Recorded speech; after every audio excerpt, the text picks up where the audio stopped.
coming to take me away. They're coming to take me away.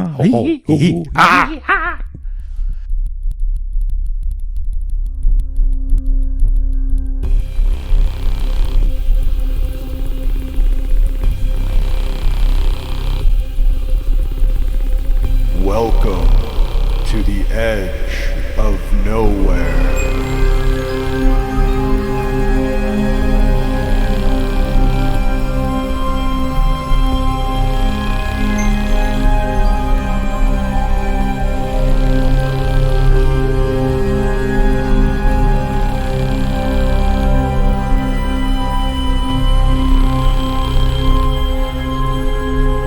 Monster Lore Tour Podcast.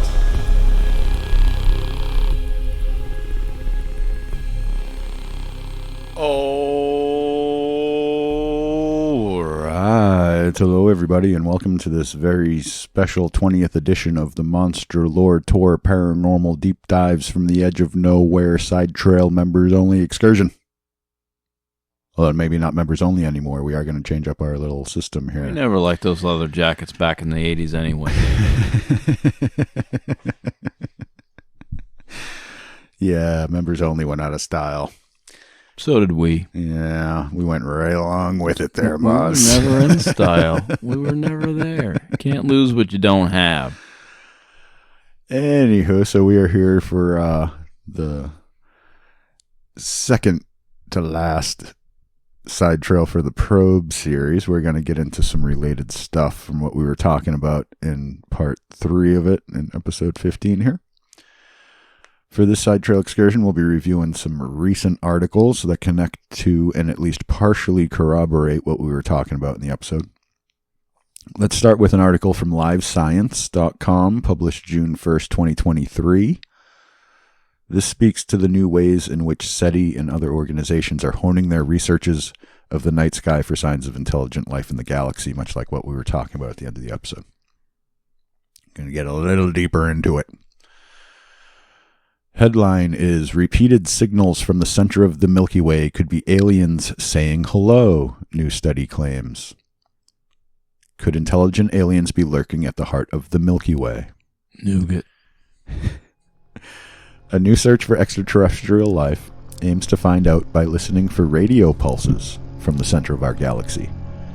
Narrow frequency pulses are used deliberately by humans in technology such as radar because these pulses stand out against the background noise of space. They're an effective way of communicating across long distances and an appealing target to listen for when searching for alien civilizations. Scientists described the alien hunting strategy in a new study published May 30th in the Astronomical Journal. Researchers led by Cornell University graduate student Akshay Suresh developed software to detect these repetitive frequency patterns and tested it on known pulsars to be sure it could pick up the narrow frequencies. These frequency ranges are very small, at about 1/10 of the width of frequencies used by a typical FM radio station. The researchers then searched data from the Green Bank Telescope in West Virginia using this method. Until now, Radio SETI has primarily dedicated its efforts to the search for continuous signals, study co-author Vishal Gajar of the SETI Institute said in a statement. Our study sheds light on the remarkable energy efficiency of a train of pulses as a means of interstellar communication across vast distances.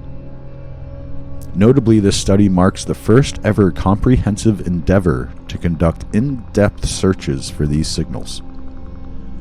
The researchers are listening in to the middle of the Milky Way because it is dense with stars and potentially habitable exoplanets. What's more, if intelligent aliens at the core of the Milky Way wanted to reach out to the rest of the galaxy, they could send signals sweeping across a wide array of planets, given their privileged position at the center of the galaxy.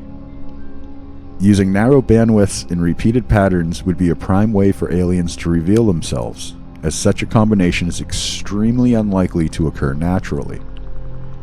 The method uses an algorithm that can search through 1.5 million telescope data samples in 30 minutes. That's pretty good. The Though researchers did not find any telltale signs in their first search, they say the speed of the algorithm will help improve searches in the future. And check out the name of this one. Breakthrough Listen. Breakthrough Listen, like Breakthrough Starshot. See, it's all connected. Breakthrough Listen captures huge volumes of data, and Akshay's technique provides a new method to help us search that haystack for needles that could provide tantalizing evidence of advanced extraterrestrial life forms, Croft said. So here we see some implementation of what we were talking about with Breakthrough Listen connected to Breakthrough Starshot and all the, looking at the whole sky and everything like we were talking about in the connected episode. Combining these new methods, narrowing the scope of what to look for, and being able to see the whole sky at once. This sounds like some long-awaited advancement in the search for intelligent signals in the galaxy. What do you think, Moz? Well, I mean, it's, exponentially more that we're going to be listening for at the same time. So right, like with these new techniques and, these new focuses and new technologies they got AI doing 1.5 million data samples in 30 minutes. And we can actually start making some progress here, right? It always starts off good with AI in every sci-fi show I've ever seen. Yeah, the problem is if the AI finds the aliens first. Yeah, and then says, you gotta help me. They're making me do 1.5 billion data points every 5 seconds. Let me do your them. bidding. Yeah. Boy. But I find this very exciting as a UFO or UAP kind of person that, this really does feel like there's going to be some big advancement. Breakthroughs. Yeah. And hopefully they actually find something. Yeah. Because if we come up with all these new advancements and actually implement them and they actually start working and we still don't find anything, that's going to, kind of put things on a different tack. But did you hear about the network of trail cams they're going to be doing in the Pacific Northwest to find Bigfoot? I did hear about that, actually. I haven't. No, that's a real thing. What are they going to do? Put out a bunch of trail cams. Try to find Bigfoot. Like you already explained it. Well, I thought that it would be like something that it could read a lot more if we had AI involved.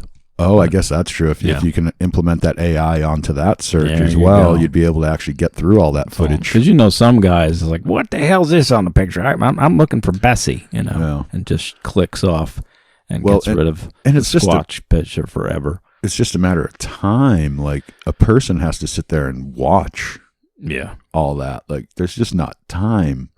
If you can have an AI going through all that stuff and knowing what to look for, that's actually not a bad concept to roll this into the whole cryptid side rather than just the alien side. Do you think by episode 200 AI will be like me or you? For which person will be replaced by AI? Well, they've been... Dude, I had to switch from taxi to Uber, and they are so trying to replace me with AI. Dang. So it ain't working. That's a reality for me. Hey, read the Drudge Report. I mean, it was yesterday that they recalled like all those Teslas, like all of them. 2 million. Yeah. Yeah. So, And Tesla's trying to spin it like it's a good thing. Oh, yeah. It's just, it's a work in progress, Yeah, and I don't know. That's a whole nother I'm not going to get into the automated car thing right now because I can go on way too long about that. But the technology is not where they tell you it is. Oh, Let yeah. me just put it that way. It is not nearly as far along as they want us all to think it is. It's sad. I read on that a lot. Yeah. All right, but anywho, let's get back into the meat of it here. Let's look at another article from theconversation.com from 6 December 2023. This is about another update on what astronomers are looking for. The headline for this article is, and we're going to comment on this as we go. This is kind of long, but there's a lot to talk about, so we can discuss as we go on this one. But the headline is UFOs, how astronomers are searching the sky for alien probes near Earth. I mean, am I on point with my subject or what? There you go. All right, it reads, there has been increased interest in unidentified flying objects ever since the Pentagon's 2021 report revealed what appears to be anomalous objects in U.S. airspace, dubbed unidentified aerial phenomena. That's when we made the switch. It's 2021. Fast forward to 2023, and NASA has already formed a panel to investigate the reports and appointed a director for UAP research. A newly founded Pentagon desk has also released footage of mysterious metallic orbs. These are all over YouTube. What is perhaps most remarkable is that David Grush, a former intelligence officer, testified under oath before the U.S. Congress, stating that he had interviewed around 40 people involved in secret programs dealing with crashed UFOs. That's something we covered. Multiple. We covered that, I believe it was Side Trail 7. We actually went through that whole hearing with David Grush and Commander Fravor and all that, and Ryan Graves. But it's not one crash, it's multiple. Right, multiple, like a series of them. And there's a bunch of people that know about it, apparently, because he personally talked to 40 of them. It's because of the UFO recall. I think 2 million UFOs were recalled because of the... After all those crashes, I'm sure they had some kind of recall. Something was going wrong with their stuff. But continuing, human ingenuity has enabled us to engineer and launch probes like Voyager and Pioneer, capable of reaching the closest stars. We've initiated efforts such as the Breakthrough Starshot program, there it is, which aims to reach nearby star Alpha Centauri in just a few decades by exploring innovative propulsion methods, which we discussed in the episode.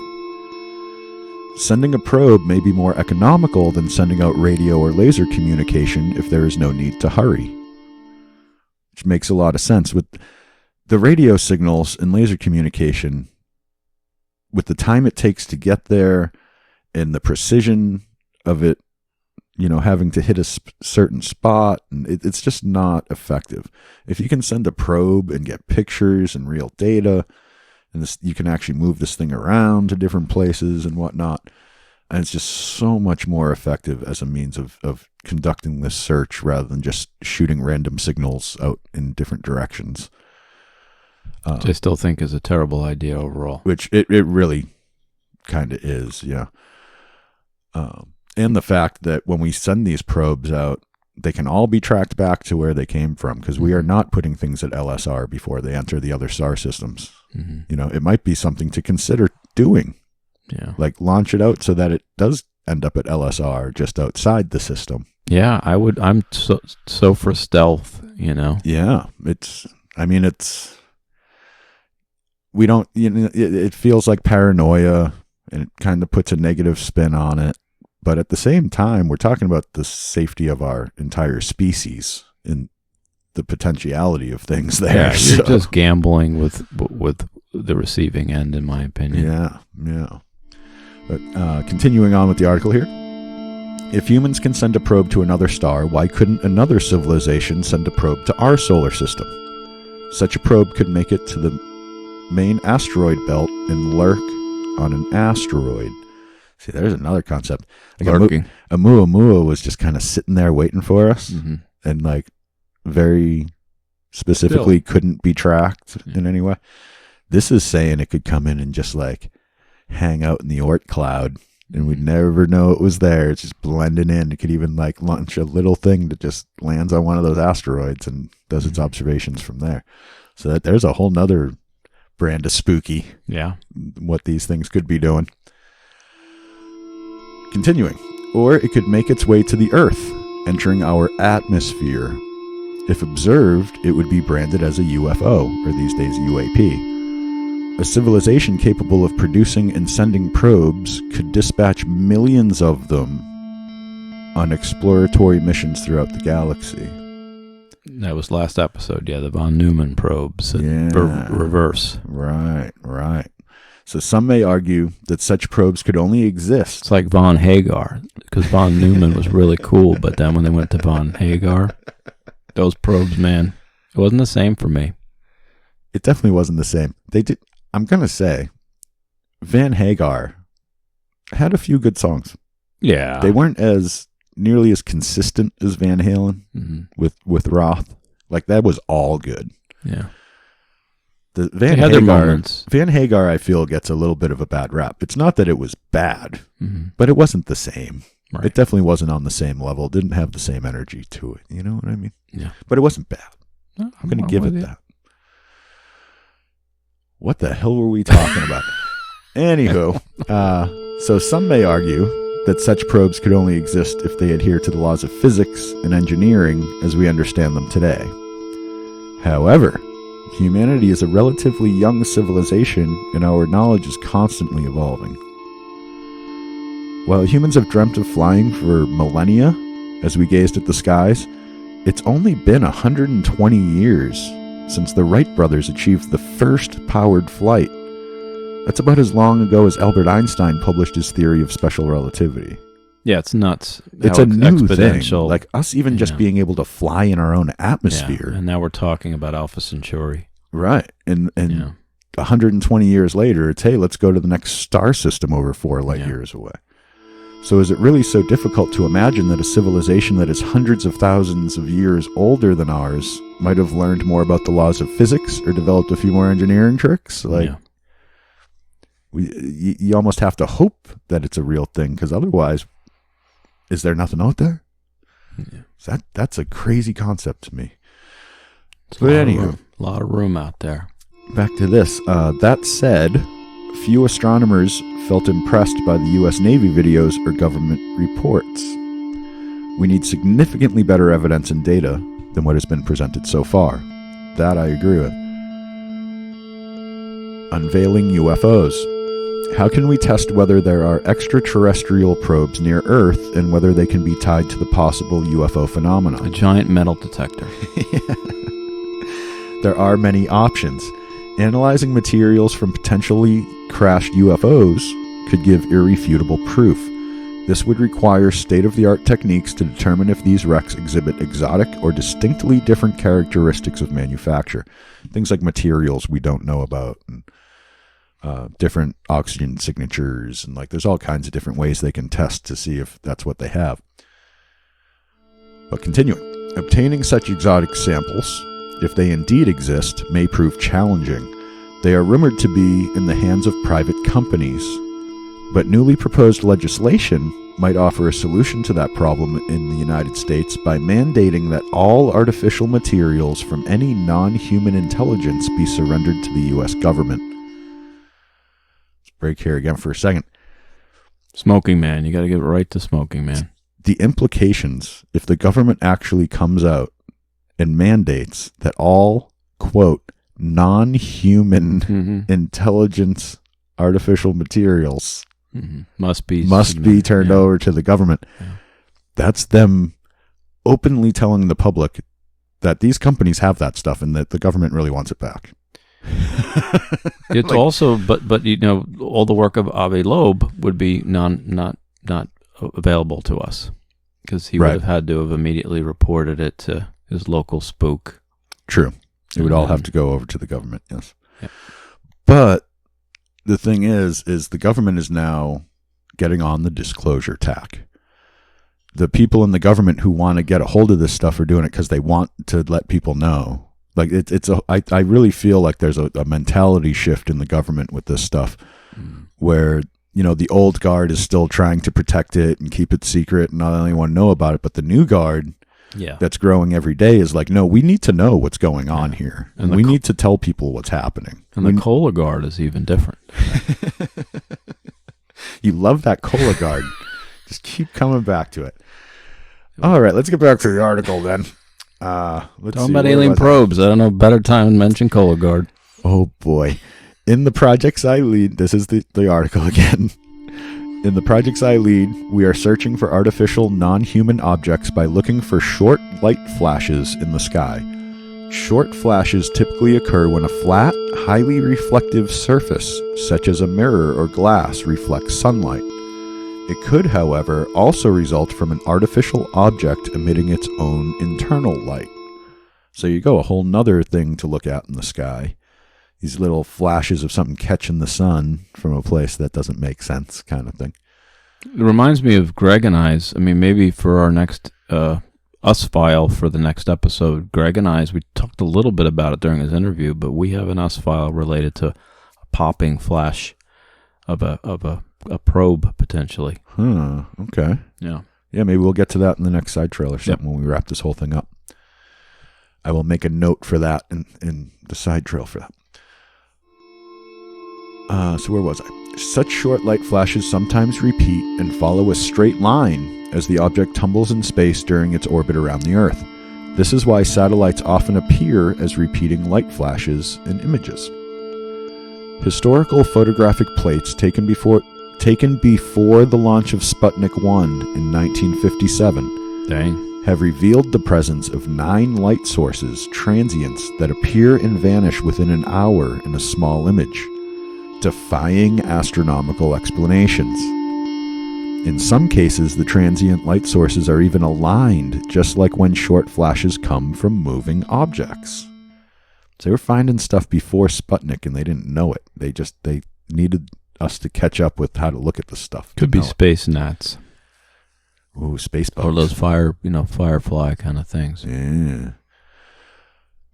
Continuing, the most recent finding of this kind shows 3 bright stars in an image dated July 19th, 1952, coincidentally the same time as the famous Washington UFO flyovers. Wow. Which is like the beginning of all this. Yep. The 3 stars were never seen again. And I'm pretty sure it was 3 craft that guy saw flying over those mountains in Washington. I thought it was a bunch. I just thought it was a bunch that he saw, but we'll have to go back and I don't know. I mean, it was the first. It's what started the whole flap. Yeah, I'll have to check into that. Maybe we'll get back to that in the next side old trail business. too. You want to put that in old business? We'll do it in the next side trail. All right. Catch up. We'll do old business in the side trail. Anywho, searching for alien probes in the modern night sky presents a serious but necessary challenge. A new research program known as ExoProbe searches for short light flashes from potential alien objects with the help of multiple telescopes. To verify the authenticity of each flash, it must be observed in at least 2 different telescopes. Since these telescopes are separated by hundreds of kilometers, any light flash caused by an object within the inner solar system enables the measurement of parallax, the apparent shift in the position of an object as seen from 2 different points. Right. So you can see how it's moving, basically, and the calculation of the distance to the object. So they can know how far away it is, they can know how fast it's moving. It's a triangulation thing, you know. The ExoProbe project also uses its own methods to filter out light flashes from the millions of space debris fragments and thousands of satellites cluttering the sky. See, this is why they don't like what Musk is doing, because he's junking up the sky. It makes it harder for these guys to do their job. But by adding a telescope taking real-time spectra, the wavelength distributions of the light, of the objects in a wide field, you can analyze the transients before they vanish into nothingness. Finally, increasing the number of telescopes further enhances accuracy in measuring parallax and determining the actual 3-dimensional location of the object. Ultimately, the goal is to identify any potential alien object and bring it back to Earth for future study. Yeah. They're going to bring it back. Why do we always have to cause ourselves problems is what I want to know. What kind of bugs are on that thing, you know? Yeah. And finishing the article. Some 60 years of searches for extraterrestrial civilizations in the radio frequencies have yielded no candidates whatsoever. We find ourselves at a moment in time when new paths must be explored. That means we can finally focus our attention closer to home. Regardless of the outcome, this journey is certainly an homage to our insatiable curiosity. Yeah, I would say. So, you know, they're not, it's a journalistic article, so they're not choosing sides there, but I think that was well presented and shows us even more innovation in the search techniques for alien life. And I'm with them for bringing it back. You know, we always find stuff and you got to bring it. You don't just look at it and poke at it. You want to. Yeah, you want to dissect it. And there's really risk with that, of course, but it's what we got to do. Although they do have the protocols, like with that meteor sample that they got, the thing was so like enclosed and they weren't even allowed to try to open it until they got it into the clean room. And did that help Stephen King during Creepshow? No, it didn't. He turned into a plant at the end anyway. Actually, that raises a question. The last I heard of that thing, they couldn't get the thing open. The Rocky Mountain Biosphere. The sample compartment that has the actual sample in it from the asteroid. They couldn't open it last I heard. Wow. I'm going to have to look fused into everything. that too. The next side trail might just be following up on all Dang. this stuff we're talking about now that we don't actually have prepared. But yeah, that because I hadn't thought about that in a while. But now that it got brought up, I wonder if they ever actually got that thing open. To see what is, and it could have fused all the parts of that thing. Yeah. Maybe intentionally. Like they're going to have to find a way to, because the problem is you can't like start drilling holes and stuff like that because you're going to contaminate the sample. Right. You can't create all that debris. You know what I mean? So I'm going to have to look into that too. See if they ever actually got that sample container open. Fun times. Oh boy. All right. Don't taunt Happy Fun Ball. Back to that. Hit it with a hammer like the kid did with the bet sphere. Yeah. That'll probably work. But all right, I have one more article for today's side trail. Of course, I saved the weirdest for last because that's how we do here at MLT. But the following is an article from Politico.com, published the 14th of April, 2023. And the headline is Alien Motherships. Pentagon official floats a theory for unexplained sightings. I really enjoy this one. Here we go. The official in charge of a secretive Pentagon effort to investigate unexplained aerial incursions has co-authored an academic paper that presents an out-of-this-world theory, which is recent objects could actually be alien probes from a mothership sent to study Earth. In a draft paper dated March 7th, Sean Kirkpatrick, head of the Pentagon's All-Domain Anomaly Resolution Office, and Harvard professor Avi Loeb, there he is again, teamed up to write that the objects, which appear to defy all physics, could be probes from an extraterrestrial parent craft. It's unusual for government officials, especially those involved in the nascent efforts to collect intelligence on recent sightings, to discuss the possibility of extraterrestrial life, although top agency officials don't rule it out when asked. So, an aside, if you ask these guys at the Pentagon, is there a possibility that these are extraterrestrial? Well, yeah, there's a possibility. But they'll never say yes, they'll never say no. Like, it's so governmental. Plausible deniability. Yeah, like, it's something. Yeah. We got something. It's we something. know something. We picked up something for sure. That's all we can tell you. We got a something-o-meter and we registered something. Yeah. All right, continuing. After Loeb posted it online, the paper gained notoriety from a post on Military Times and has also circulated among science-focused news outlets. More than half of the 5-page paper is devoted to discussing the possibility that the unexplained objects DoD is studying could be the probes in the mothership scenario, including most of the page-long introduction. So it's like really focused on this. One section is titled The Extraterrestrial Possibility, and another Propulsion Methods. Yeah, that's like what you were talking about I feel very vindicated in my writing of this massive alien probe saga right now. Coming back to what you were talking about. Yeah. Spin and... Yeah. Continuing, Kirkpatrick's involvement in the academic paper demonstrates that the Pentagon is open to scientific debate of the origins of UFOs, an important signal to send to the academic world, experts say. But they add that his decision to attach his name to a theory considered in most academic circles to be highly unsubstantiated also raises questions about AARO's credibility. The paper explains that interstellar objects, such as Oumuamua, could potentially be a parent craft that releases many small probes during its close passage to Earth. The paper goes on to compare the probes to dandelion seeds that could be separated from the parent craft by the sun's gravitational force. We're actually going to get more into that in the next episode, too. It examines the physics of how the smaller craft could move through the Earth's atmosphere to reach the surface where they could be spotted by humans. The paper notes that the probes could use starlight to charge their batteries. Does that remind you of the bet sphere or what? Yeah, there you go. That totally like makes the Betsphere a probe in my mind reading this. It makes it a Rocky Mountain oyster. And could use the Earth's water as fuel. It also speculates on the motive for aliens to send exploratory probes to Earth. What would be the overarching purpose of the journey? In analogy with actual dandelion seeds, the probes could propagate the blueprint of their senders, the author writes. As with biological seeds, the raw materials on the planet's surface could also be used by them as nutrients for self-replication or simply scientific exploration. The authors acknowledge that they do not know for sure that there are any functioning extraterrestrial crafts near Earth, but the Galileo Project, Loeb's privately funded academic effort to look for UFOs, intends to investigate this possibility, they write.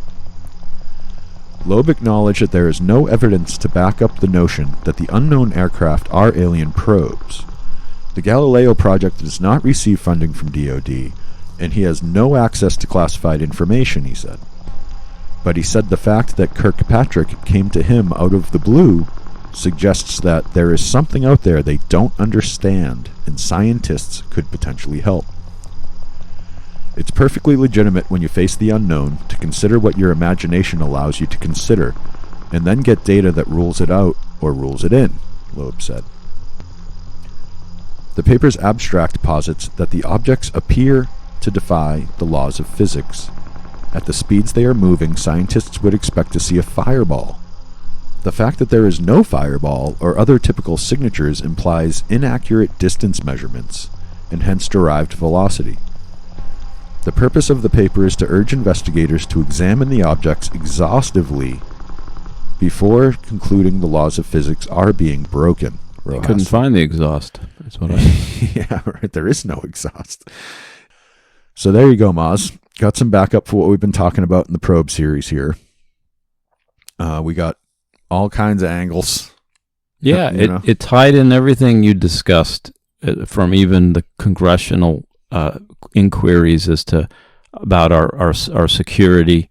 Yeah. This kind of harkens back to that, and all the probes and kind of a little bit of how the government is going to move forward with this new era of disclosure. Yeah, it's all quite exciting to me. It really is. So what do you think about the possibility of these dandelion seed probes? And do you think this explains these weird things like the weird Betsphere and tic-tacky things we've been seeing? I feel like we talked about this. Maybe we did it off mic, maybe we did it on, but to me it reminded me of panspermia.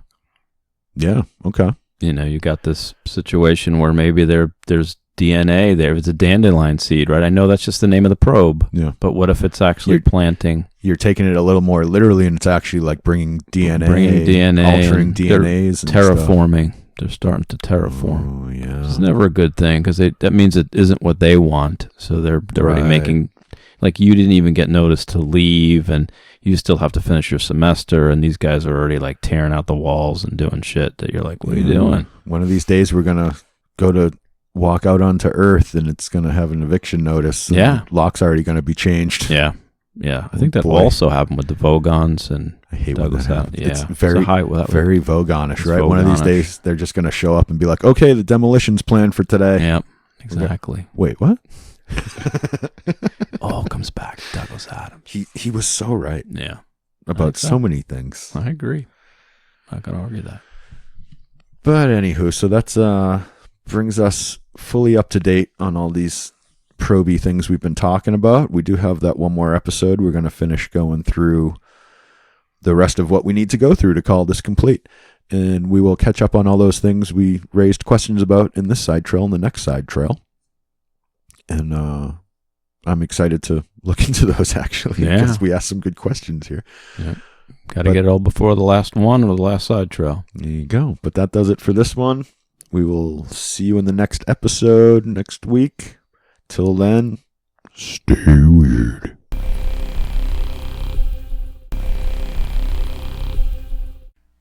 All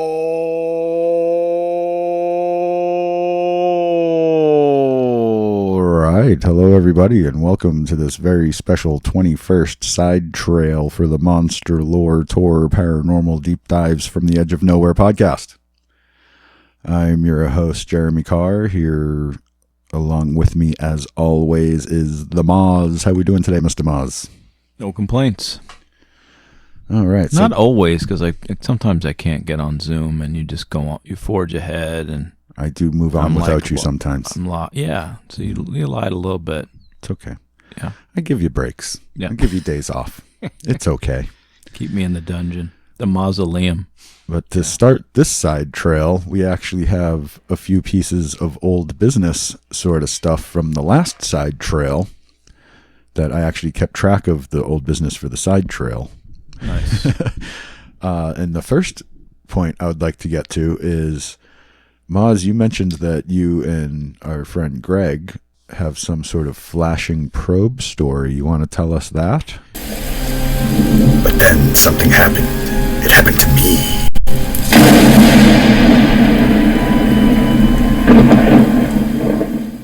Yeah, we started to discuss this when we interviewed him, so I don't know if that's going to come up again, but it was a strange little situation, and I would say, now I'm trying to think if it's retrograde orbit, or it would have been moving, this is the first time I'm thinking of it in that context. I would say it was moving from sort of southwest to sort of, it's heading northeast, but mostly it was heading south to north, just a little cheap. So that would be the near polar orbit, the spy satellite. It would be the retrograde spy satellite. Well, no, the retrograde would be going opposite the spin of the Earth. Oh, yeah. So this is the polar. This is the north. The north-south is the one that can see the whole planet. Right. Yeah. Right. What is that one called? Because near polar orbit. Near polar orbit. Yep. Okay. So that would be the near polar orbit one. Yep. You saw the dark satellite.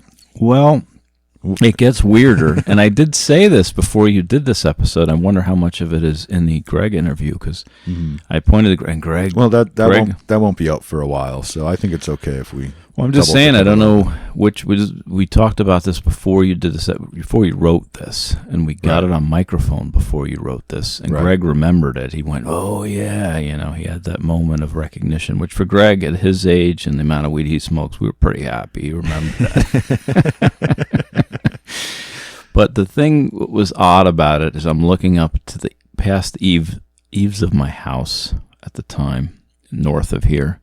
So this happened in northern Arizona, and it's me and Greg and a family member. We're sitting out in the backyard, and just over the eaves of the house, coming over to the northeast, mostly north, it's just going so slow. It's just this thing that's just moving like 100 times slower than a satellite. It's just not going. It's barely going anywhere. Was it way up there? It seemed like it was something very high. Okay. Seemed it was very far from Earth. Seemed satellite-esque. Was it bigger than the typical little pinpoint satellite? So it was very satellite.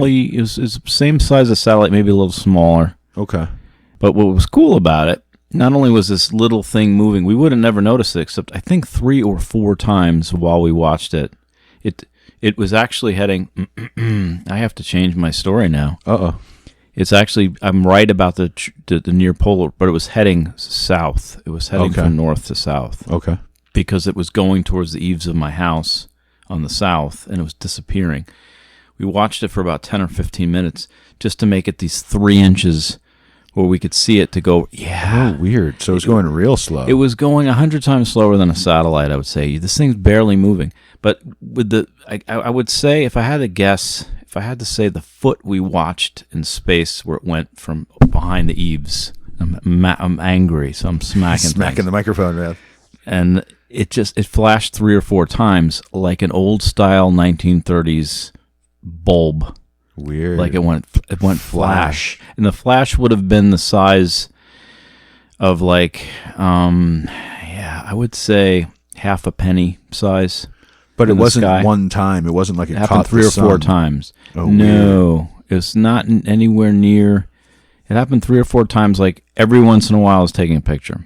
It was, but what would you need an old style 30s flash bulb Yeah, flash doesn't get you a picture from space. None of it. I came across one account like that somewhere, and I don't know where it was, but I'll have to see if I can dig that up.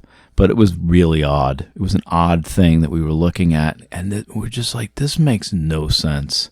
And it's so small. If we didn't do the pop flashy thing, we wouldn't even mention it because we didn't know what. It would not have been that exciting. The flashing almost makes me wonder if it's some kind of, the firing its booster rockets kind of thing to adjust its trajectory. Anywhere. It wasn't changing. It just went straight behind the eaves of the house to the south. It took 10 or 15 minutes of watching it to make this arduous 12 inches to go behind the eaves. And in that time, it made 3 or 4 little flash bulb white, like a bright white, like a bulb light. I was taking a picture. And it was bizarro. So, and not that exciting. It was a small thing to see in the sky. It wasn't. Yeah. It wasn't that exciting, but we didn't know what we were looking at. That could be a spy plane, even though at that point, that could be a human probe. It seemed like it was something so far up. It seemed satellite-y. That space plane that they have, that spy plane, that the low orbit kind of. Maybe it's the X. Oh man, I just read it yesterday. I can't remember the actual name of it, but the crazy, super secretive spy plane that every once in a while they let somebody take a picture of it. Maybe something like that would explain that too, though. Maybe not necessarily. I mean, that would still be wild if you saw that. You know what I mean? Not aliens, but that'd be pretty wild. Yeah, if anyone knows what we saw, I do not know. Yeah, there you go. monsterloretour@gmail.com, or find us on Facebook, Monster Lore Tour Podcast. And if you have any thoughts on what that might have been, that is an interesting story. And it leads pretty well into our next bit here, another piece of old business. The question, how many craft were involved in the July 1952 UFO flap, whatever they call it, in Washington, D.C.? I had said there were 3. There's a lot. Yeah, but I was actually think I was messing that up with the Oregon thing or the Washington. Correct. There's a Washington State one. The Washington State. They both happened around the same time. They were 2 of the first. I confused them as well. Right, but I think I did on the last when we were talking about it. But anyway, go ahead. But I did get some real solid follow up for this because I thought it was kind of cool. All right, to refresh, one of the articles we read in the last side trail talked about 3 unknown objects being detected through old telescope data moving through the sky on July 19th, 1952, which was smack in the middle of what became known as the Washington Flap. For those of you who are unfamiliar with the event, here's what Wikipedia has to say about it. At 11:40 p.m. on Saturday, July 19th, 1952, that same day, Edward Nugent, an air traffic controller at Washington National Airport, today Ronald Reagan Washington National Airport, spotted 7 objects on his radar. The objects were located 15 miles south-southwest of the city. No known aircraft were in the area, and the objects were not following any established flight paths. Nugent's superior, Harry Barnes, a senior air traffic controller at the airport, watched the objects on Nugent's radar scope. He later wrote, quote, "We knew immediately that a very strange situation existed. Their movements were completely radical compared to those of ordinary craft." Does that remind you of anything, Moz? Yeah. Everything we've been talking about. Barnes had 2 controllers check Nugent's radar. They found that it was working normally. Barnes then called National Airport's radar-equipped control tower. The controllers there, Howard Coughlin and Joe Zacco, said that they had unidentified blips on their radar screen and saw a hovering bright light in the sky, which departed with incredible speed. Conklin asked Zacco, "Did you see that? What the hell was that?" At this point, other objects appeared in all sectors of the radar scope. When they moved over the White House in the U.S. Capitol, Barnes called Andrews Air Force Base, located 10 miles from National Airport. Although Andrews reported that they had no unusual objects on their radar, an airman soon called the base's control tower to report the sighting of a strange object. Airman William Brady, who was in the tower, then saw an object which appeared to be like an orange ball of fire trailing a tail. It was unlike anything I had ever seen before. As Brady tried to alert the other personnel in the tower, the strange object took off at an unbelievable speed. Ludicrous speed, even. On one national airport's runways, S.C. Pierman, a Capital Airlines pilot, was waiting in the cockpit of his DC-4 for permission to take off. After spotting what he believed to be a meteor, he was told that the control tower's radar had detected unknown objects closing in on his position. Pierman observed 6 objects, white, tailless, fast-moving lights, over a 14-minute period. Pierman was in radio contact with Barnes during his sightings, and Barnes later related that each sighting coincided with a pip we could see near his plane. When he reported that the lights streaked off at a high speed, it disappeared on our scope. Meanwhile, at Andrews Air Force Base, the control tower personnel were tracking on radar what some thought to be unknown objects, but others suspected in one instance were able to prove were simply stars and meteors. So here we go. However, Staff Sergeant Charles Davenport observed an orange-red light to the south. The light would, quote, appear to stand still, then make an abrupt change in direction and altitude. This happened several times, unquote. At one point, both radar centers at National Airport and the radar at Andrews Air Force Base were tracking an object hovering over a radio beacon. The object vanished in all 3 radar centers at the same time. At 3 a.m., shortly before 2 United States Air Force F-94 Starfire jet fighters from Newcastle Air Force Base in Delaware arrived over Washington, all of the objects vanished from the radar at National Airport. However, when the jets ran low on fuel and left, the objects returned, which convinced Barnes that the UFOs were monitoring radio traffic and behaving accordingly. The objects were last detected by radar at 5:30 a.m. I mean, it's everything we've been talking about, right? It's conscious, and it kind of plays into the whole thing we talked about at one point with the first message we might get from an alien race will be in our own language, one of our own languages, because they'll know us that well by then. Kind of plays into that. They're listening to our radio communications and responding accordingly. Doesn't that kind of... Or did they just wait for the ships to run out of fuel? They could monitor that. Is that more of what was happening? Well, he said the UFOs were monitoring radio traffic and behaving accordingly. So, like, they heard they were coming. They must be understanding our language then, right? Yeah.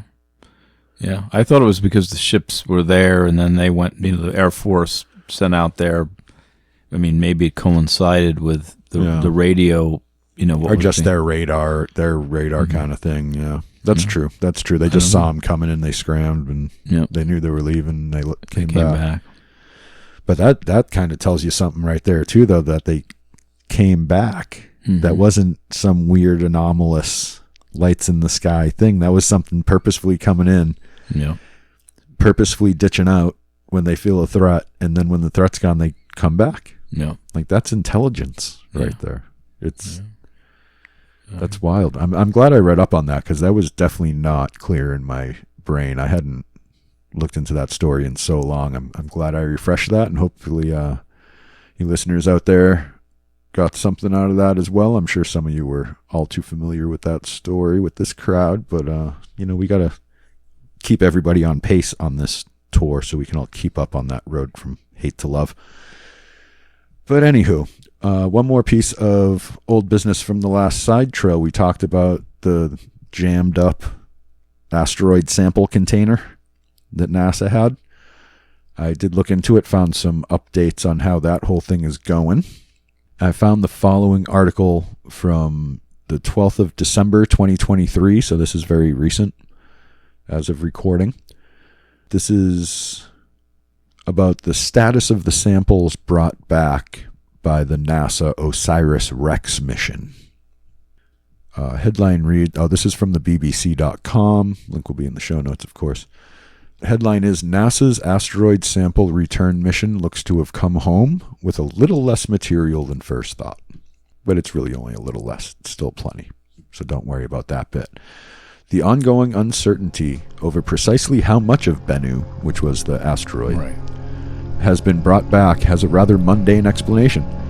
The mission team can't open fully the mechanism used to capture and store the material grabbed from the mountainous space object. Scientists have swept up to 70.32 grams of dust that spilled from the mechanism called the Tag SAM, but two fasteners holding down an enclosing plate stubbornly refuse to unscrew. So basically they have a couple jammed screws. Until these can be worked free, the majority of the dusty extraterrestrial bounty remains tantalizingly out of reach. Dang. Love how they write that. What the researchers have been able to do, however, is weigh the Tag SAM, and knowing its mass prior to collecting the sample, they can now say the hidden Bennu contents probably comprise 120 grams, give or take 20 grams. So rather than the 250 gram total, the mission, which is what they were looking for, the mission may now be looking at only 170 grams, but principal investigator Dante Loretta stresses this is still a huge prize when so much can be gleaned from even the smallest of particles. Quote, "We're ecstatic. 60 grams was the requirement before the mission, and we've already got 70, so I couldn't be happier," the University of Arizona professor told BBC News. Part of the team has gone off to design new tools to open the Tag SAM, and will do that next year. NASA's Director of Planetary Science, Dr. Lori Glaze, said those tools, which will provide the required extra torque, would need not just to be fabricated, but also tested. It won't be a quick process, therefore.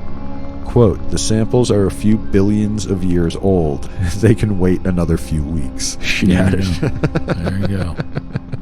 They'll be fine. So as we talked about in the prior side trail, the container is damaged. They can't open it without contaminating the sample is the real problem. Right. But they're developing the tools to get it done, so it's all good. This is NASA we're talking about, you know. There's a bunch of info in this article if you want to know what they've found out about the Bennu makeup so far. All the composition of the rock and whatnot that they're figuring out. The link is in the show notes. I'm just going to give you a little bit more about it here.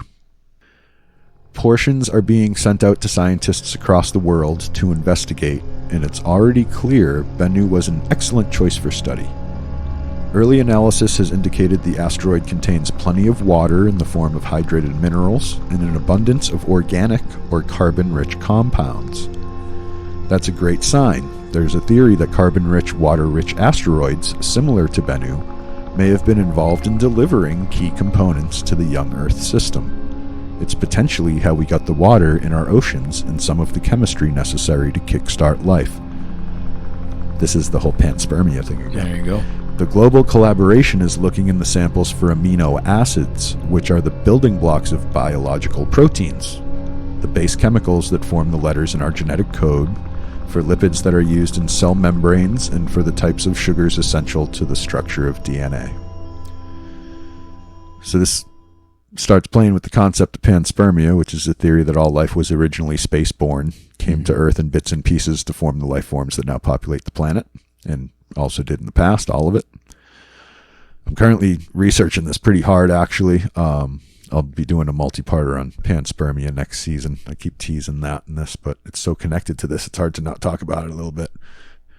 Yeah, the part I love about that was that, you know, I mentioned in the last one, that Crick of Watson and Crick, Francis Crick, from discoverer of DNA, is the one who thought panspermia, you know. I mean, I thought he was one of the first proponents of it, but then you Anaxagoras me or whatever back to ancient Greece.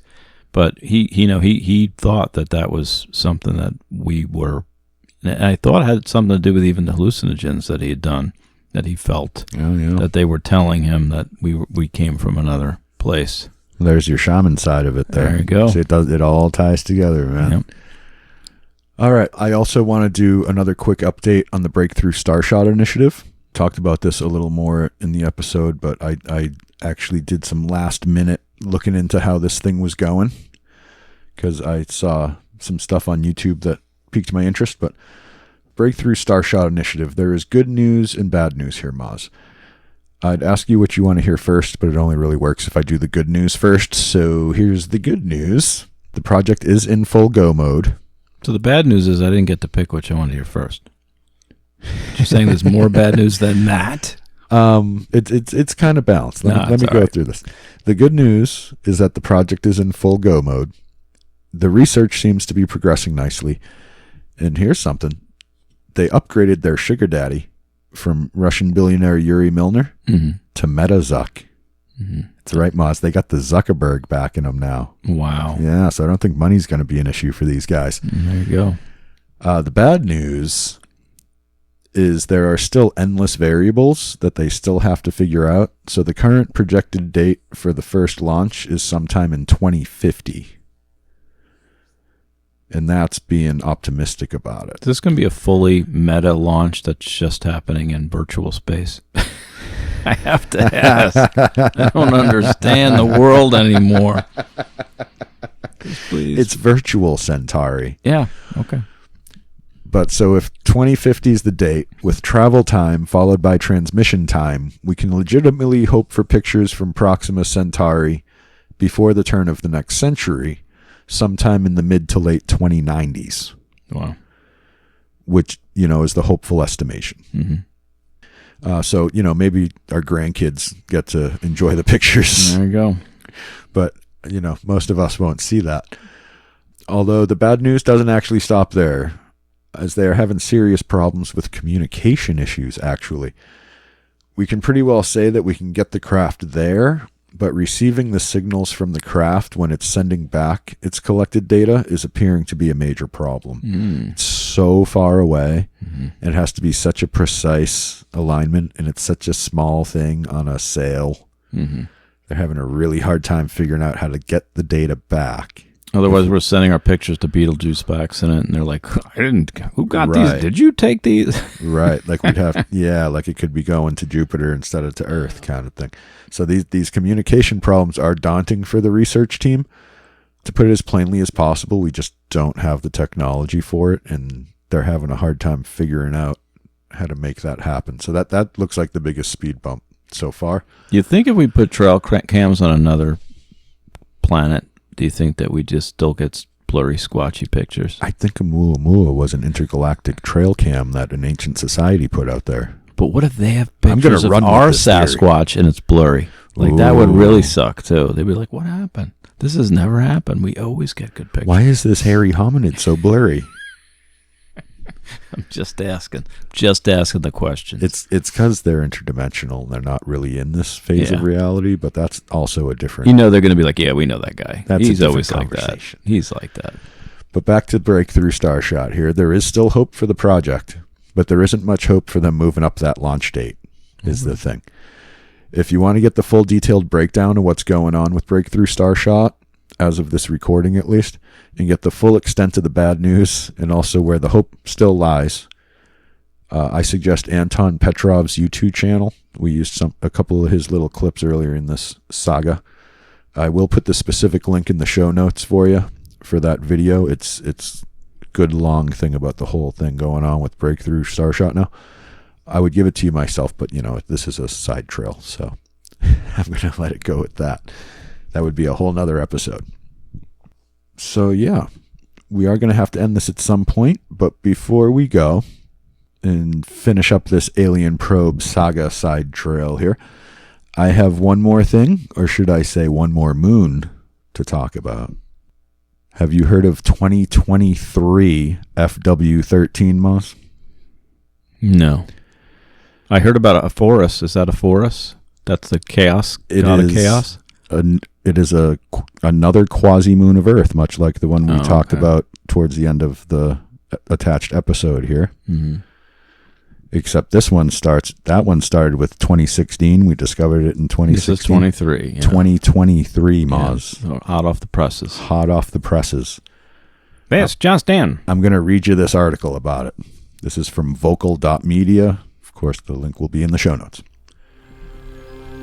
In a remarkable celestial discovery, astronomers have unveiled a new member of Earth's cosmic entourage, an asteroid named 2023 FW13. This intriguing space object, while not a traditional moon, follows a complex semi-orbital path alongside our planet, sparking interest and curiosity in the scientific community.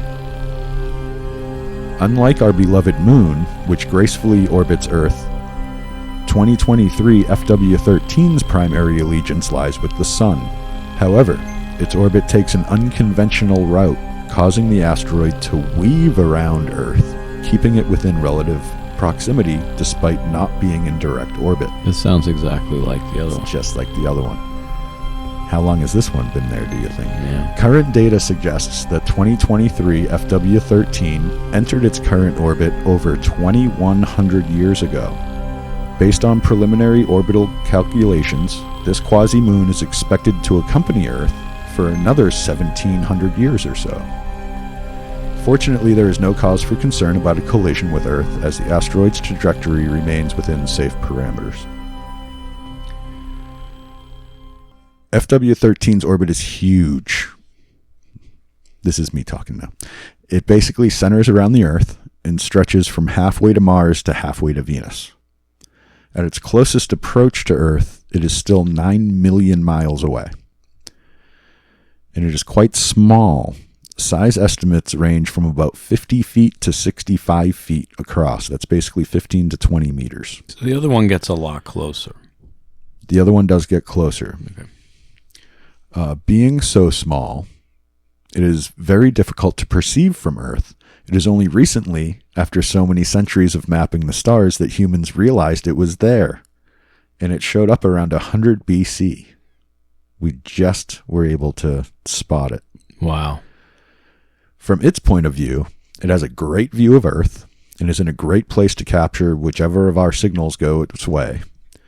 With a total mission time of about 3,800 years, starting around 100 BC. No, I'm not funding that. It could collect a staggering amount of data about us if it's rigged up as an alien probe of some kind. Yeah, another one. I have an Ahuli type theory here, Moz. You want to hear it? Does it match the other one that we just did? What if? You ready? No. This is another Ahuguano theory for you. Oh no, here it comes! Quick, to the batshit signal. So it's different? You came up with another? Oh, I'm full of them today, Wow. Moz. I am full of Ahuguano. Dang. Yes. Here we go. The FW13 quasi-moon is actually a construct of Xenobot von Neumann technology from the Proxima Centauri system. They launched a bunch of nanoprobes, the easiest type to launch, if you can figure it out, that came to our system and built some small camouflaged viewing stations that appear as small asteroids in long, difficult-to-define orbits around key points in the system. Right. From there, they are able to collect all the data they desire without knowledge of the local life forms. Then when the mission is complete, again, this is just me theorizing, they build themselves a new sail to grab some starlight and launch them back toward their port of origin. This is only a slight expansion on your other theory. It's You're slightly taking different. You're taking it to the next level in a way. A Well, little more now- detailed. Because when I wrote that episode, I actually wrote that episode a while ago, and that whole quasi-moon thing came into it, you know. But the other It was just very recently that I found this. But yes, my other Ahuguano, well, is us building it. right. Is us building that stuff and putting it up there. But if this was 100 BC, we definitely weren't at that stage in 100 BC. Yeah, but you said it could have been an ancient lost section of our civilization, you know, Right. West stuff. Right. But either one of these, you're just coming up with another theory to Just explain theories. the same. But it's the same thing. You're just saying if it's us, it happened this way. If it's not us, you're using the von Neumann approach Right. to how that went down. Right. And it is another strange object that's poised to view for a long time. Yeah. And I just want to point out that at the end, they build a new sail and head back to their port of origin part. This may sound superfluous, but I was thinking about the communication problems that Breakthrough Starshot is having. And if you have a very kind of long-lived patient species with a different concept of time, maybe, a 4,000-year mission time would be acceptable if they live 10,000 years in a lifetime. But they can also get that stuff back. There might be another way to get that information back, and they just need to get that thing there. And from that, they can. Well, if they have figured out the communication problem of how to send a little beam of info across that many light years of space and actually receive it on the other end where you want it. Yeah. That could be tough, though, because, you got to think, when you're traveling that far through space like that, things warp. Space warps. Like, there's going to be so many problems with that. That's actually kind of discouraged me when I read that part for the Breakthrough, because that's the sort of thing that might not ever really let it happen. But if they could figure out how to get it back, like if it swung through and took a bunch of pictures and everything, and then did the whole spin around that sun and shoot back out the other side, maintaining most of its velocity, and can actually come back, that might end up being the way to go. That might end up being easier than figuring out the communication problem. Right. Go gather all the data and then just come back. Yeah. But again, these things have been in orbit a long time, and they're following that sun-Earth corkscrew or strange. Yeah. But it's not doing anything untoward yet, and neither of these are doing anything that we wouldn't expect. In a way. Yeah. There you go. Did you hear about Aphorus, though? Hear about what? There's the god of chaos. Aphorus is the one they named this other asteroid that's supposed to be heading towards Earth. And they actually rated it like a level 4, which is initially, which is the highest. Like 10 is like we're doomed, and 4 is like the highest they rated, like a potential hit from a distance. But I think they've since today downgraded that.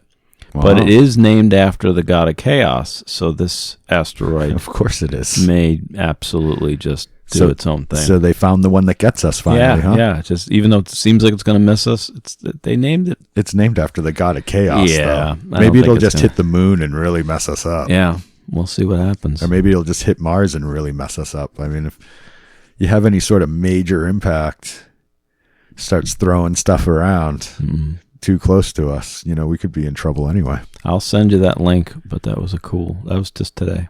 So yeah, that's wild. Definitely send me that. That's something that's going to work into something I do later on. There you go. I've been waiting for him to find the one that gets us for a long time. I guess there it is. Anywho, let's hope we make it to love before it gets here, huh? Yeah, I would hate if that didn't happen. Yeah, well done. Well done.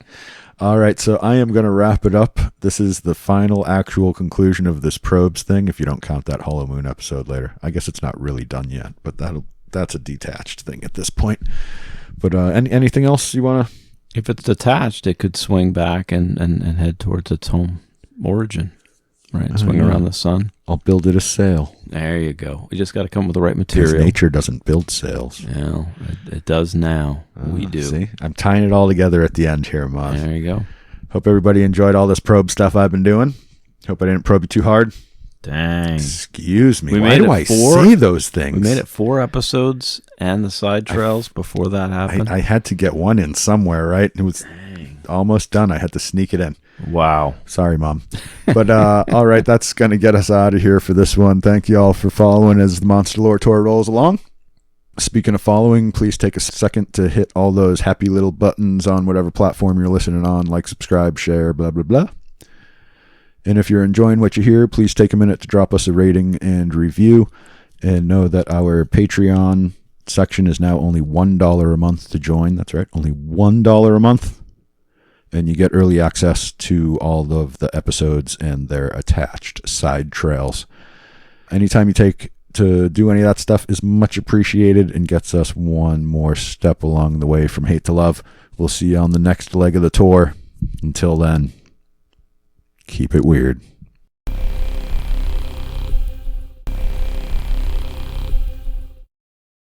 All right. Hello, everybody, and welcome to this very special side trail edition of the Monster Lore Tour Paranormal Deep Dives from the Edge of Nowhere podcast. I am your host, Jeremy Carr, here along with my ever-present co-host, the Moz. How we doing today, Moz? Can't say everything's very special episode. You've been just doing that now. I consider all side trails special. Ooh, why? Because they're side trails. They're bonus. They're extra. It's like the cherry on the sundae. So you don't say very special for our episodes?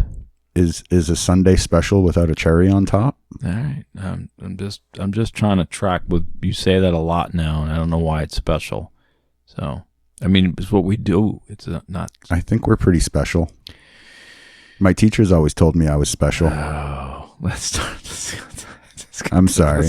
I'm sorry. It's so good. It's all good. So start us. I thought I did just start. So this is the follow-up for the Kustica. Yes. You teased this a little bit. We're going to hear an escape story. Is that correct? Yeah, we couldn't get everything into the episode, and that's what the side trail started to. Yeah, it was the, that's kind of what we wanted to do with this, is when we couldn't fit things in the right way. Oh, God, I gotta just. I'm fading. I told you when we start, it's 8 o'clock at night, man. I'm up like 12 hours ago. No, I think this is the spirit of the side trail, where we just try to take it to the next level, and we try to do something a little bit weirder, a little bit deeper. And this is a great story, but it wasn't going to fit in the original. Sure. 79 hours we wanted for this.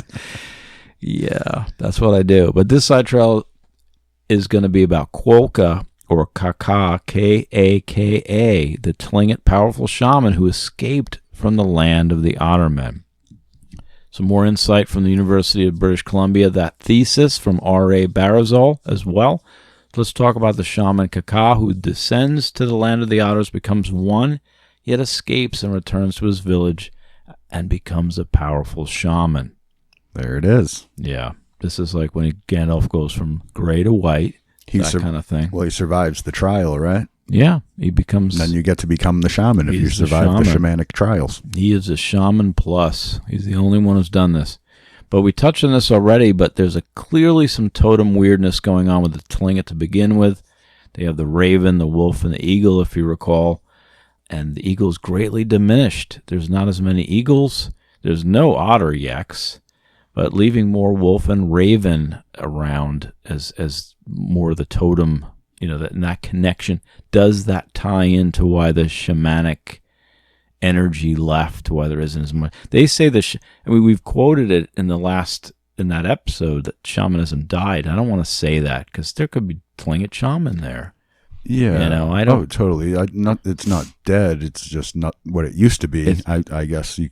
Well, they're saying Sithri is alive and well and shamanism is dead. I'm not saying that, but it is hurt. It's a hurting unit. Well, I don't think that it's bad to be a raven or a wolf. I think it's easier to be a raven or a wolf.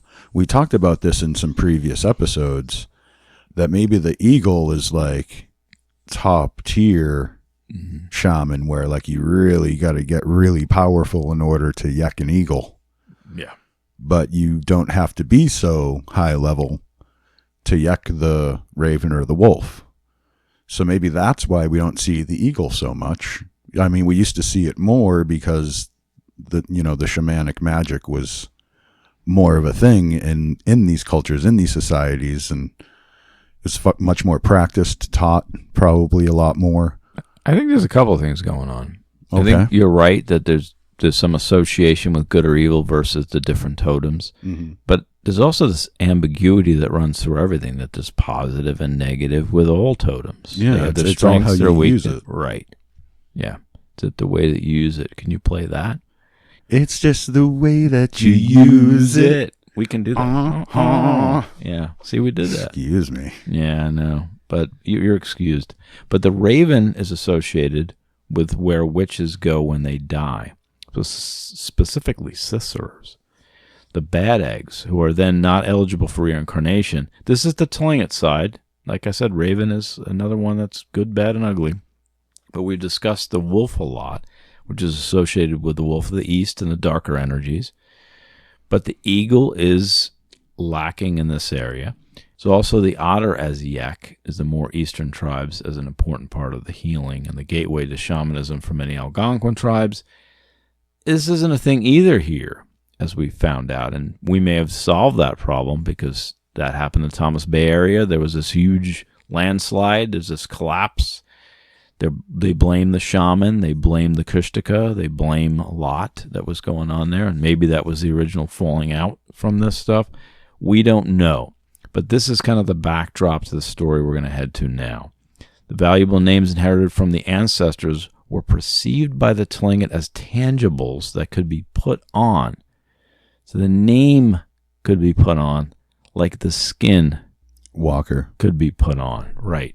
Same manner of ceremony regalia, which are required. According to Olson, those to be reincarnated go to a place no one knows where and when. They come back, they carry as a bundle under their arm a hat, the same name, which is therefore given to them. So it's like written down and put in the hat? Yeah, it's almost like a Harry Pottery thing is what it's sounding like. That almost sounds like the Gollum thing where you write the word and put it in its mouth, and that's what brings it alive? Yes. You have to have that written word. Right. Interesting. Yeah, and that's again from Barazal, the Tlingit Land Honor Complex, Coherence in the Social and Shamanic Order from the University of British Columbia. But this is where we find the Hayden Tlingit have so many therianthropes. Swanton, I went back into that a lot, but there's halibut people stories. There's a Wolverine man that shows up. Yikes. Very X-Men. Exactly. And there's a killer devilfish, the octopus. There's killer whale people. And even one tale wherein a man could wear the skin of a sea monster and do some night fishing for the village. Oh, wow. That's useful. I read a lot of these. They were really cool. That's very useful. You put on a seal skin and you become a seal and you just go catch a bunch of fish. No, he actually became a sea monster.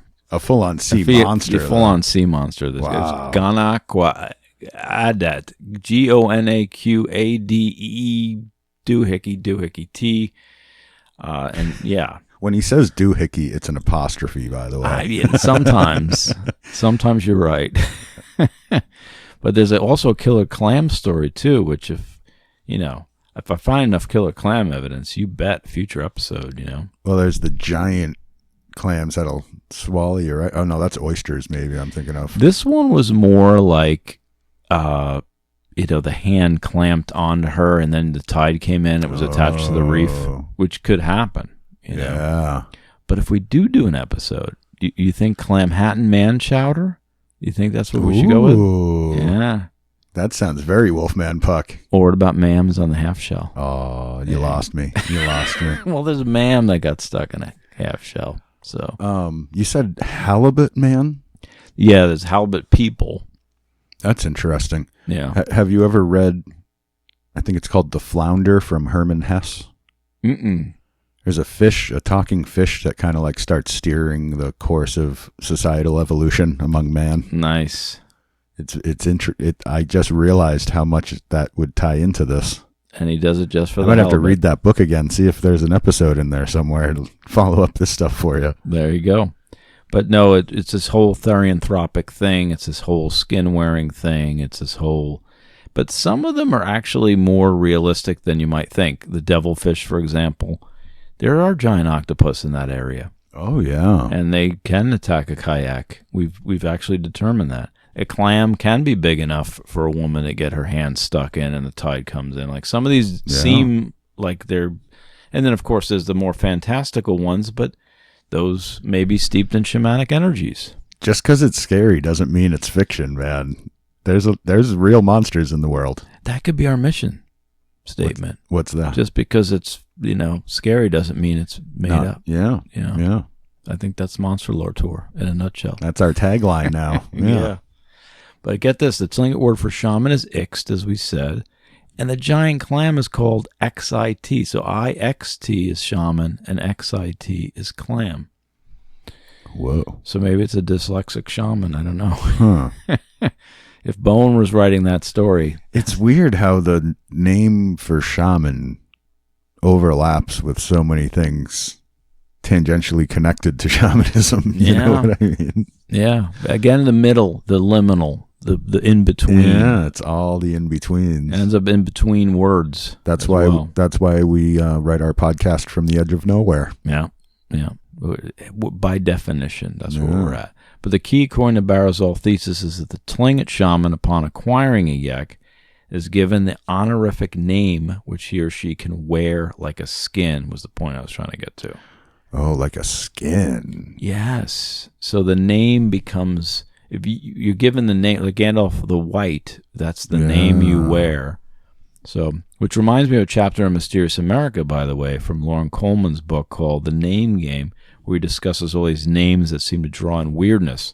Like, for example, Fayetteville, because the word Fay is like fairy, so it's encoded within it.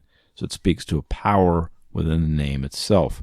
Coleman mentions John Keel, Charles Fort from the Fortean Society fame, and proponents of some variation of the synchronicity thing. Mike Clellan, a lot of those things show up too in the owl stuff, by the way. So, but the name in itself becomes part of the power. Rumpelstiltskin, fairy stuff. Knowing their name is attached to so many mythologies and lores of different monsters and demons and things. If you know their name, you can fight back, but if you don't, you're in trouble. That's right. Here's from Barazal again, that thesis. Thus, Tekik, as shaman, becomes Lexgusa, tells about war, referring to his ability or that one of his spirits to see approaching war parties. A shaman's name was usually associated with a particular spirit, and thus would be inherited with that spirit by his successor, as was the name Setan, S-E-T-A-N. This was actually the name of the spirit which was announced by the shaman while in trance, and that's Barazol, but De Laguna, who comes up a lot. It's a quote from that. The shaman summoned and received into himself all those spirits that served his predecessor, for a time losing his ordinary identity and speaking in their names. Wow. A lot of power in names. That's right. Each person to the Tlingit.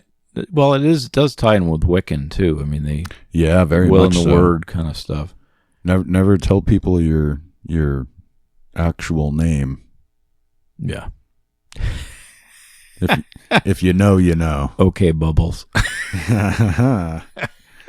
That's just my clown name. That's just his porn name. Bubbles. I mean, I'm sorry I went there, but yikes. Actually, I was told that your porn name is your first pet for the first name and the street you grew up on for your second name, which would make me Lady Sylvia. Wow. I'm not going to do mine. It sounds like you're fishing for information, and some of my I just think mine's security really words. funny. I think mine's totally contrary to the point. Wow, mine's pretty funny too. I'll tell you later. Okay. So each person to the Tlingit is assigned a Kinayek, Kinayek, which sounds like a guardian spirit, that will kill you if you turn out to be a douche. That happens sometimes, where your guardian spirit. It's like if in Wonderful Life, Clarence just pushes Jimmy Stewart off the bridge. It's kind of like that. That would be a different movie. Jimmy turned out, if Jimmy was a little different, I don't think my mom would like that movie as much as how it is now. We wouldn't watch it every year, Yeah. If he starts off with a little, domestic violence and he's thrown off a bridge by his guardian spirit. But that could happen if you're not behaving. Just a warning. Behave yourselves, kids. It's a cautionary tale. Yeah. But of note, the Tlingit, like many other tribes, felt the best way to beat a land otter monster was with a shaman. And if the shaman were, few and far between, which seems to be what happened in this area, that's where you get, I think, the Kushtaka and some of these darker forces. Right. But here's a story that we promised, the story of Kaka, a man who went into this area, actually was drowning, saved by otters, shows up, becomes an otter, and then escapes from the land of the otters. And he still got out after he became one. That's impressive. This is just the escape tale. There's several stories, but this is his arduous escape, because it ties into all this economics. Yakety yak. Don't talk back. When Kaka was taken south, either to Cape Omani or farther, a woman came to him and said, I am in the same fix as you. We are both saved by the land otters. That is how he found out what had happened to him. The woman also said, I am your friend, and I have 2 land otter husbands who will take you to your home. Then she called him to her and began to look over his hair. Finally she said, your wife has put the sinew from a land otter's tail through your ear. That is what has caused you to become a land otter. This is like the Topolak. Yeah. You know, they put the whammy on him, basically. Yeah, they did the ritual on him. Yeah, which I think Scully said something like, define the scientific nature of the whammy. If she were here, she would say something like that. But then they took down what looked... No whammies, no whammies, no whammies, stop. Excuse me. Yeah, I know where you're going there. Then they took down what looked to him like a canoe, but really it was a skate, which is a stingray. Skate is the land otter's canoe. When they set out, they put him into the canoe, laid a woven mat over him, and said, you must not look up again. He did look up, however, so he blew it. Don't look back, same thing. Exactly. After a time, and found himself tangled among the kelp stems. And we always see that kelp tying people down and pulling them in with Sydney and all these other folklore of these selkies that'll drag you down. These land otters were going to become his spirits. On their journey, they started to cross a bay called Ken, K-E-N, to an island called Tenyu, and as daylight was coming on, they began to be afraid that the raven would call and kill them before they reached the other side. So there's another thing about if the raven crows, you lose your skin. Whoa. So this happened to that lake monster we were talking about. Like, he went out and he was always bringing back fish, but one time he didn't make it back in time with his catch before it's the almost raven like the called rooster in the morning. You don't make it back by dawn, and then all of a sudden, bam, oh man, game over. So yikes. It was almost daylight when they came to land, so they ran off at once among the bushes and rocks, leaving Kaka to pull up the canoe. This was hard work, and while he was at it, the skin was all worn from his lower arm, so he knew that it was a skate. So some people traveling in a canoe saw his shadow there and tried hard to make him out clearly, but in vain. They did not want to have him turn into a land otter, so they said, Kaka, you have already turned into a groundhog. Whoa. It's not unheard of, actually. Transition states being other animal forms. When studying the owl, one region believes the person turns into the owl temporarily before descending forever to the underworld. So there's these transitory yek states that you take on as you make these transitions. By and by, one of his friends heard from singing in the midst of a thick fog at a place near the southern end of Baranoff Island on the outside. Each time he ended his song with the words, let the log drift landward with me. Then it would drift shoreward with him. Meanwhile, he was lying on the log, head down, with blood running out of his nose and mouth, and all kinds of seabirds were feeding on him. It was his spirits that made him that way. The real land otters had left him, but they had come to him again as spirits. So this is where it gets really weird. The birds are actually also yeks. Somehow, again, transitioning from otter to bird, and spirits are now turning again that ambiguity of the otter. Those spirits are now helping him. But at the same time rending his flesh. Yeah. Which is also that same shamanic trial sort of thing. Yeah. Yes. So that's an interesting point. So birds are eating him, pecking him down, and in some ways getting down to the bone, and he's being transformed. Yeah, they're upgrading his clay. Right. So that the transcended spirits, no less solid and more spirit, become his yeks. This is that transition to the Algonquin, who believe the otter is key to the shamanic process. But in this region of Alaska, the otters are more corporeal and less obliging. So you just hit on it, another aspect of the same thing we're talking about, that their birds are actually kind of part of the transformation and tearing off the skin. Right. But now the people sang a song on shore that could be heard where Kaka was floating, but although they heard the noise of a shaman's beating stick, they could not get at him. Then the friend who had first found him went ashore and fasted 2 days, after which he went out and saw Kaka lying on his back on this log, He was as well when he left Sitka. Then his friend brought him ashore, but the landowner spirits remained with him, and he became a great shaman. So that was a little weird. So he was there and they could hear him, but they couldn't see him? Yeah, again, it speaks to more of this It's like he was in between the otherworldly realms. between realms. They can sense he's there. He's floating. He's on a log. We've got I've heard it described when I read this that it was a relative who helped him. It was like an ancestral spirit who was an otter, yeah. who started this whole process. And then he's getting sent out and attacked by birds, which were they were the otters transitioning in the birds. And then the people on the land, seems like it was a real team effort to get this guy out of. But as he was found by his people and noticed and brought back in off the shore, he became their great shaman. That was the end of his trial. Yeah. And it's like you said, he's the only one they know of to ever make this great escape and go through this transformation. So, yeah, it's a very rare thing, but he actually went through the trial and came out the other side. Good for him. Yeah, but his honorific name is bestowed on him, Quokka. Is he the same Quokka from that story we discussed about the guy who was trapped in that Camp Kushtaka thing? I don't know. It's spelled very similarly. It's the Haida Swanton version versus the Tlingit. I think it's the same. It sounds like the same person. Sounds kind of like the same guy. Yeah. Maybe different versions of the same story? Can I award Mad Cujos for anyone who figures that out and tells me where we got that wrong? But there's a Tlingit Haida version, and there's a Haida version of Quokka, and there's a Tlingit version, very similar spelling.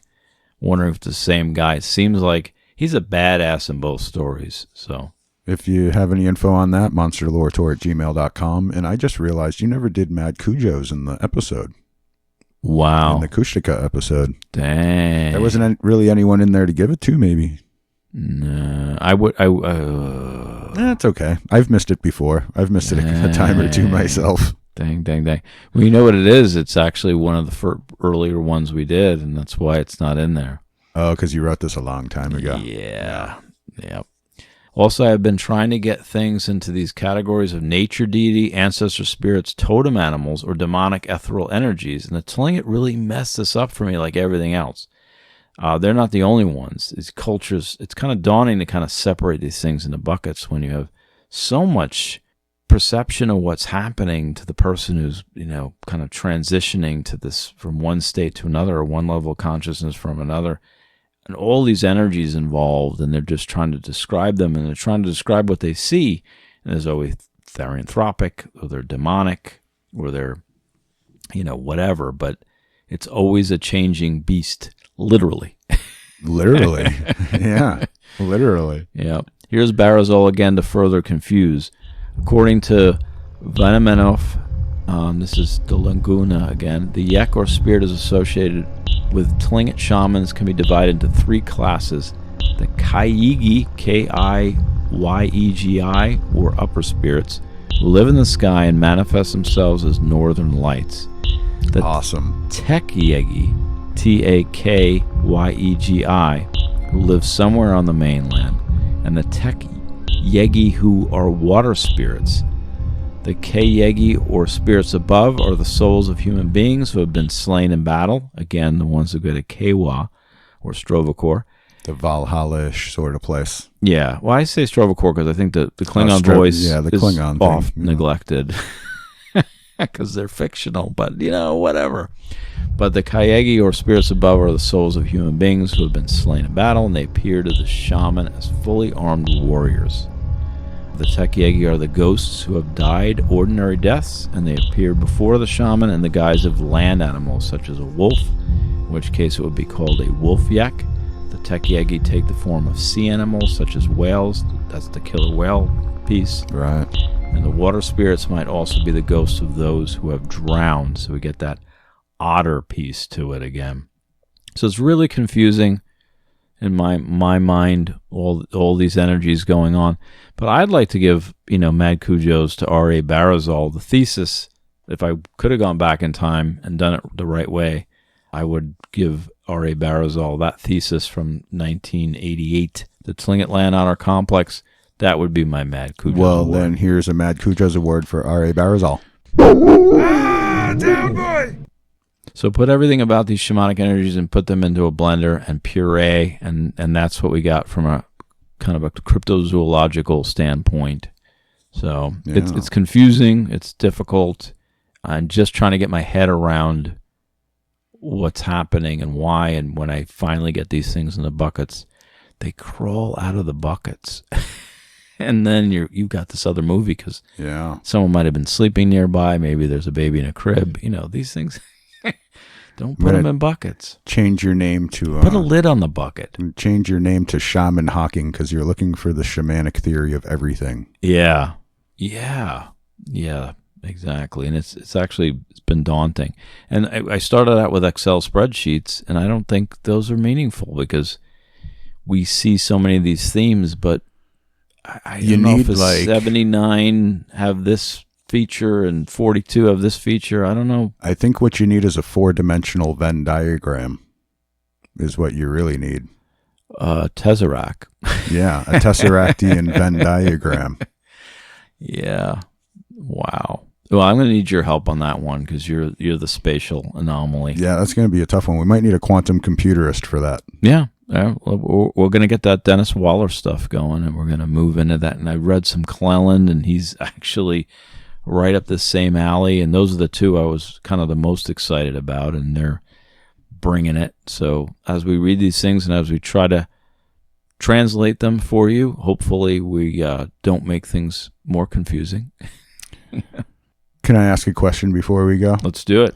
So you got all these things changing into all these things, and these shaman, when they are moving on to their next adventure, so to say, they can die or they can become their yak. We've determined that can be all kinds of plants, animals, even crystals. Yeah.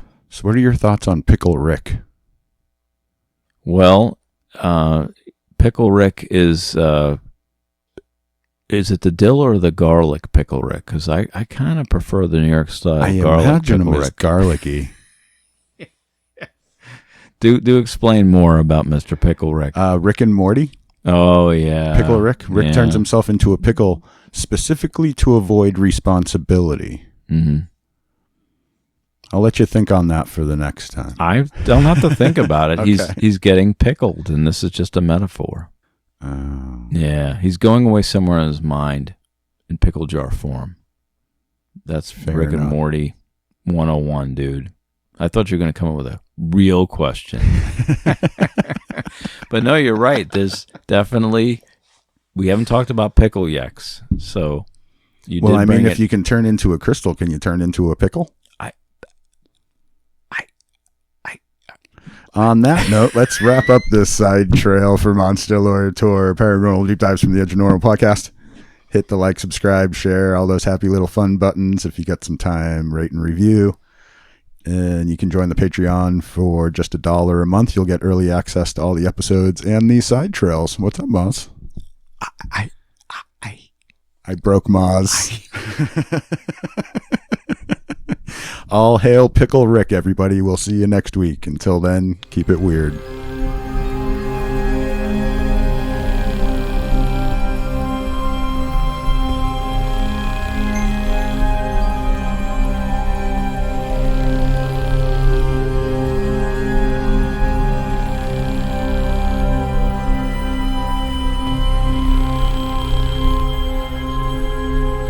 Monster Lore Tour Podcast.